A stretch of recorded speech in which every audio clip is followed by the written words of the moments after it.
Hey guys, welcome back to my channel.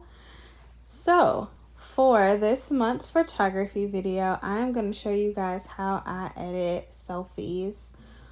This is more so a technique for when I'm trying to edit really good selfies. And so, I'm going to choose a picture from my time in London earlier this spring. I think that one looks good.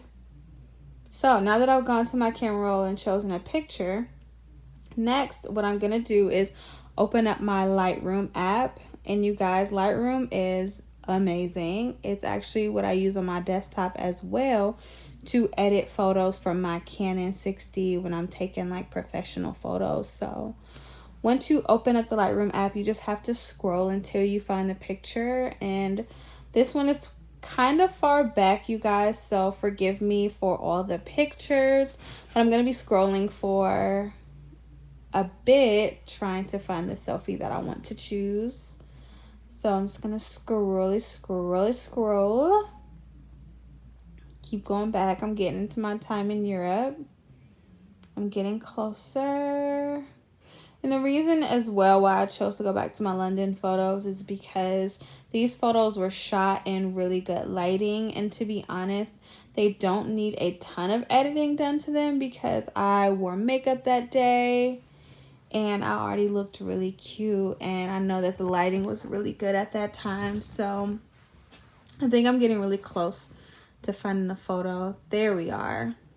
So I think I'm gonna choose this one. Yes. So let's get started.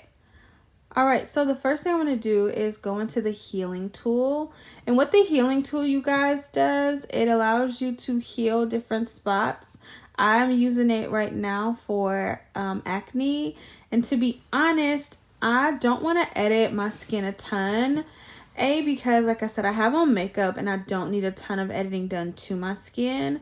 But also because if you over edit your skin, it makes your face look really fake. So once you go into the healing tool, I zoom in really closely and I just begin to click on those spots. And what it does is it pulls parts of my skin that are the same color, but a different texture. And it quote unquote heals the spot. So it's gonna smooth some of that acne out and remove the appearance of some of it. Wherever you see the little white circles popping up, you guys, that's a spot that has been affected by the healing tool. And the red line you just saw, you can choose a bigger space of skin with that. I'm going to scroll back in and do a little bit more. But honestly, you guys, I really like how my skin looks in this photo. So I'm not going to do a ton. All right, well, I think I'm about done with the healing tool. That looks pretty good to me. So the next thing I'm going to do is I am going to go into the cropping tool. And the reason why I want to crop right now, you guys, is because I don't want to edit any part of the photo that doesn't need to be edited. So I just took a little bit of space out of it, and then I'm going to change the alignment. I'm going to straighten up the photo. It's already actually really straight. A lot of selfies are because you're just taking them face on, but I'm just going to change it a little bit so that it looks a little more eye level to me. All right, that looks good. Profiles, nope, I don't think I want that. I'm going to X out of that. All right, so this next button, you guys, is the auto button. Now, when you click it, it's going to show you what Lightroom would normally edit your photo as. I don't like that, and I don't normally use the auto button, so I'm going to skip over that and go right into light. So at light, I'm going to go ahead and up the exposure, which means it's going to bring more light into the picture. I usually play with it to see if I like it up or down. The contrast is going to make those darks stand out against the lights. And then the highlight, whether you bring it up or down, it's going to change the highlights in the photo. Now, you guys, I am a type of photographer. I normally shoot darker. Selfies you don't really have so much control over. So I kind of just play around with the photo until it looks like how I want it to look. I brought the shadows down. I brought the whites up. And then I'm going to play with that white balance. That put it on auto, but I think I'm going to go back to as shot because the auto made it look way too cold for my liking. And so now that I'm in color, I'm going to play with the temperature. And what the temperature will do, it'll make your photo look a little more warm or a little more cold. But I think the temperature is already pretty good on my photo. And then after the temperature, the tint, you can change the tint to look a little more rosy, vibrant. I always like to add a little bit of vibrancy into my photos, you guys, because it's going to make those colors pop. Saturation, you don't want to overdo it, but saturation is just going to bring that color spilling over.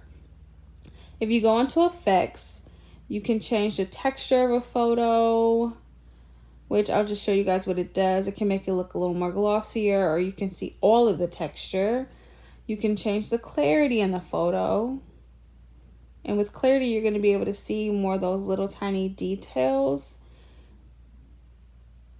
I think I'm going to just change a little bit of it. Let's see what else. There's so many different things you can do. Some of these things are blocked off. Oh, the grain.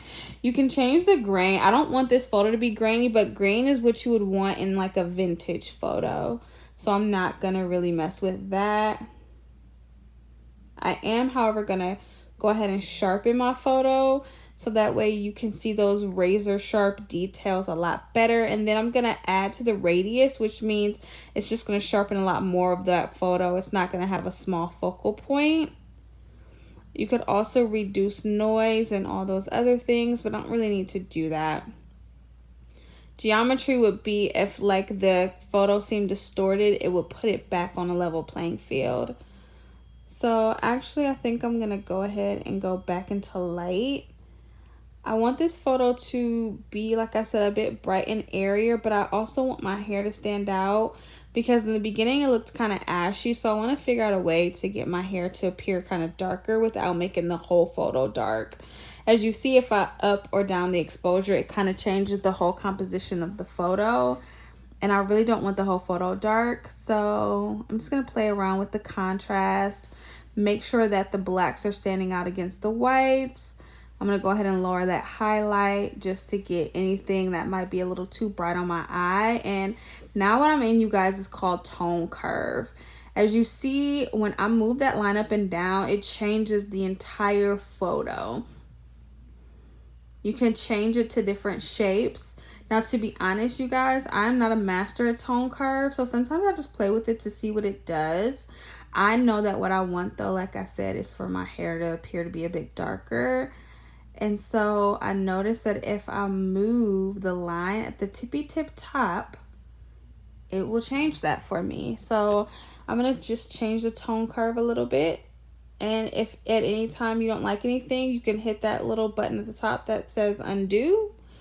When I click on the red, it's going to change the reds in the photo. It's going to make them either more red or green, but I don't really like that, so I'm going to undo that. And I think I'm going to go back to, try to go back to the white line. Let's see. Maybe I'll go back into tone curve. Yes. I want to get it off the red though. So back in, and I think I just need to find the right button to click on because I don't want to change the red tone in the photo. There we go, the white. So if you undo, I'm going to undo the red, and then I'm going to change it back to the white tone curve, and then I'm going to pull it down a bit so that way it brings those highlights down and my hair looks a bit darker. Actually went out of the photo, back in. Okay. So now I know what I'm doing a little bit more.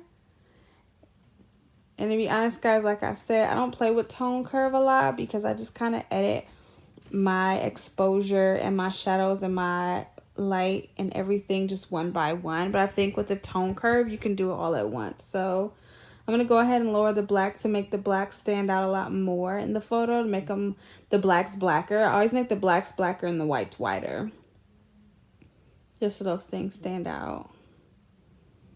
And then if I go back into effects, I can make sure I dehaze it a little bit. So that's going to make my skin look a little bit glossier, but not too much.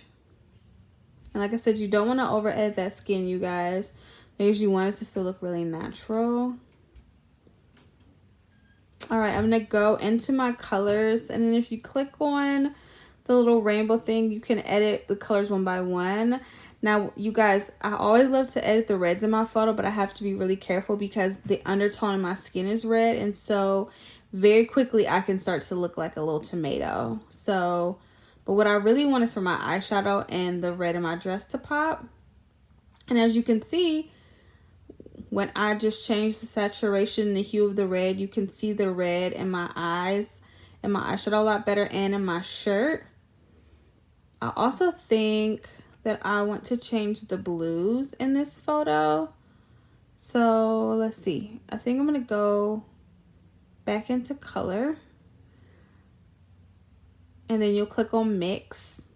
And then I'm going to go to the blues.